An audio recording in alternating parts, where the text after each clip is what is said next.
সংসদের পাশাপাশি এবার রাজপথেও বড় আন্দোলনের প্রস্তুতি নিচ্ছে জামায়াতের নেতৃত্বাধীন ১১ দলীয় ঐক্যজোট।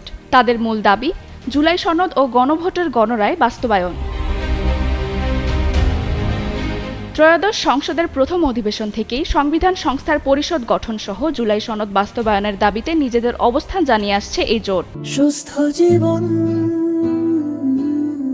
সুন্দর পৃথিবী। ইতোমধ্যে দেশের ৭ বিভাগে সমাবেশ করেছে তারা। এবার ঘোষণা এসেছে আরও বড় কর্মসূচির। আগামী সেপ্টেম্বর থেকে বিভাগ ভিত্তিক লং মার্চ, আর নভেম্বরে ঢাকায় মহাসমাবেশ। জোটের নেতারা বলছেন, গণভোটে জনগণের যে রায় এসেছে তা বাস্তবায়ন না হলে দেশের রাজনৈতিক সংকটের সমাধান হবে না। এদিকে সংসদে সরকারি দল প্রস্তাবিত সংবিধান সংশোধন কমিটি প্রত্যাখ্যান করেছে বিরোধীরা। ১১ দলীয় জোটের নেতাদের দাবি, যে কোনো মূল্যে গণরায় বাস্তবায়নে তারা মাঠে সরব থাকবেন। জোটের নেতাদের দাবি, ৭ বিভাগের সমাবেশে ব্যাপক মানুষের সাড়া পাওয়া গেছে। এখন ঢাকায় জাতীয় সমাবেশের চিন্তা করা হচ্ছে। এর মধ্য দিয়ে ধারাবাহিক আন্দোলনের দিকে এগোচ্ছে জোট।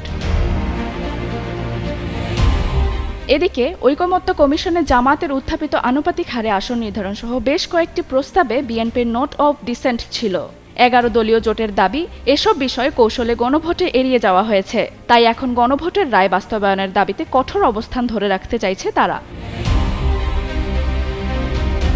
নেতারা আরও বলছেন, ভবিষ্যতে নতুন করে কাউকে স্বৈরাচার বা ফ্যাসিস্ট হয়ে উঠতে দেয়া যাবে না। আর সেই কারণেই তাদের মতে গণভোটের রায় অনুযায়ী জুলাই সনদ বাস্তবায়ন এখন সবচেয়ে জরুরি।